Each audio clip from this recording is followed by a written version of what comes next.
看到风，大家最大的印象是什么？会蜇人，很危险，要赶快躲开。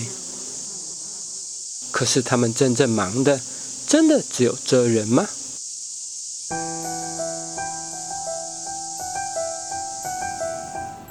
这是这只黄长脚蜂花了1个月才筑出来的巢，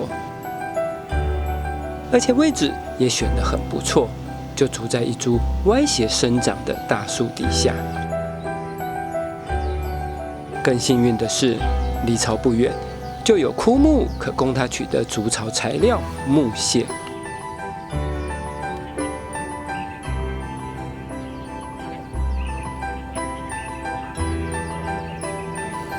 带回家后，它便可用这种木屑嚼成的纸浆来筑巢。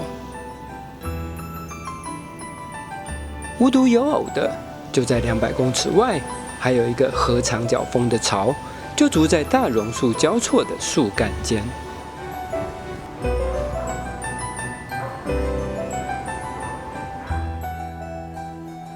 你发现到了吗？它所筑的巢怎么颜色特别的白？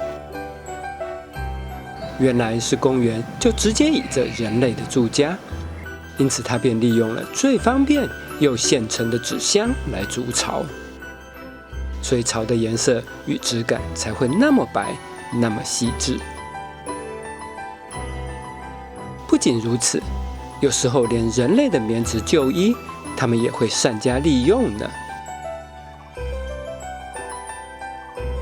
不过此时它们的巢里还全都是嗷嗷待哺的幼虫宝宝，因此身为唯一成蜂的母蜂，就得一边筑巢，一边还得抽空去猎捕毛虫，并将其嚼成肉丸，再带回巢，好喂饱巢中的所有宝宝。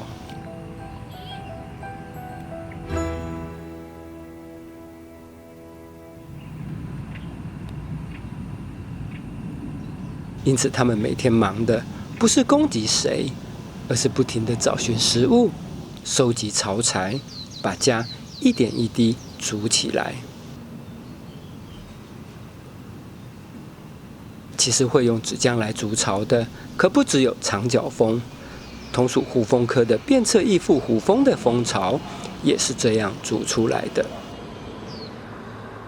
而且也同样会把猎捕到的毛虫嚼成肉丸来喂食幼虫宝宝。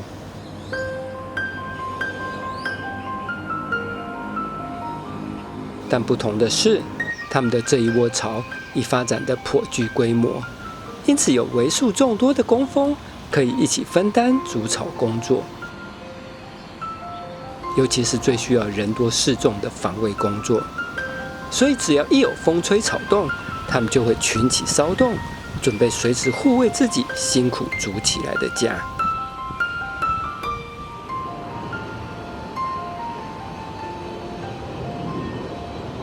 此外，同为胡蜂科的虎头蜂习性也差不多，同样也是利用木屑嚼成的纸浆来筑巢。你看这只双色虎头蜂更绝，竟然就利用人类凉亭的屋檐来做巢，这样的遮蔽效果肯定是100%。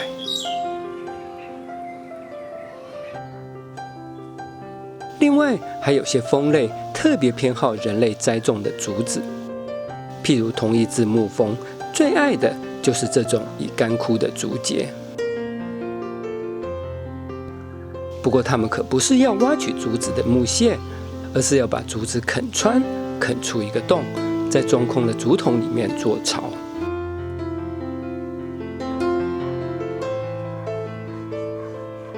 但竹子的质地很硬，你看它辛苦啃了1个多小时，也才啃出这样一个小凹槽而已。之后，他们还要花上1整天，为的只是替下一代多找出一个安全的家。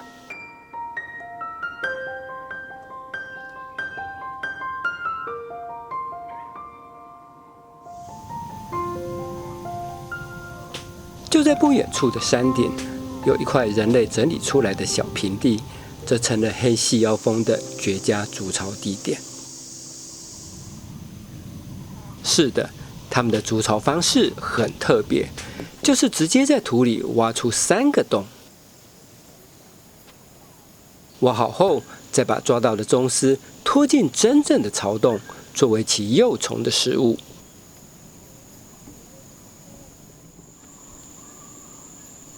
另外2个洞呢，那可是他们留来做栖敌用的假洞呢。因此，拉螽斯入洞后，就必须立刻把真洞填封起来。而像这样挖假洞、藏真洞，也都只是希望孩子能平安长大。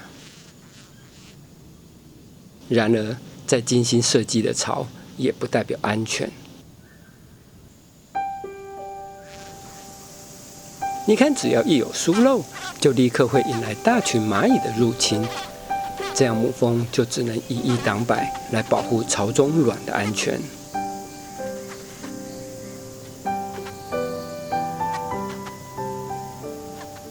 最终，这只母蜂很幸运，还是成功夺回巢穴。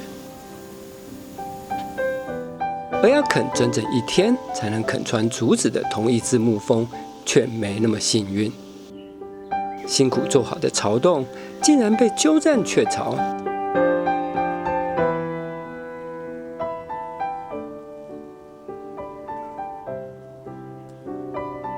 害他一次又一次尝试，却始终回不了自己亲手打造的巢洞。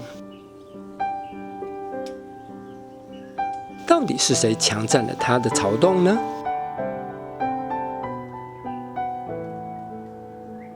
原来又是蚂蚁，而且是蚂蚁中的巨无霸——黑棘蚁。尽管体型比蜜蜂小很多，但一样可令它束手无策。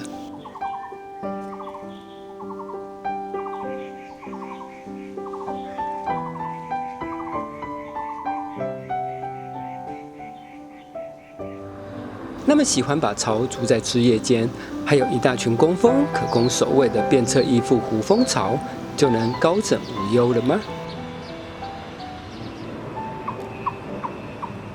没想到他们一遇上体型大了好几级的天敌虎头蜂，猎食其巢中的幼虫，也一样只能任其宰割。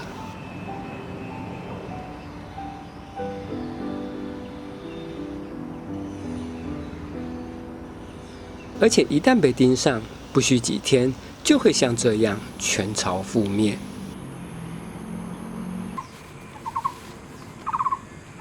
然而，比起天敌，更难预料的其实是人类。你看这只在凉亭屋檐下筑巢的双色虎头蜂，尽管筑巢的位置能遮风避雨，很安全，可是，一被人类发现，就立刻被摘除掉了。那筑在公园大树下的长角蜂，命运应该会好一点吧？不幸的是，对大多数人而言，蜂就是蜂，很少有人会去分辨它们的种类。因此，凡是看见了，都会引起不安，都想除之而后快。所以，筑在公园里的这窝黄长角蜂与褐长角蜂，没多久也都被一一摘除了。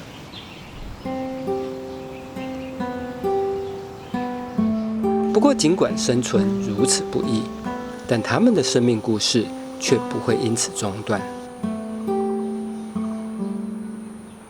因为只要栖息地还健在，繁殖季还没结束，到了明天，它们就依然会继续筑巢，依然会继续找寻食物，依然会继续守护下一代。因为对他们来说，真正重要的从来不是攻击谁，而是想尽办法把下一代留在这个世界。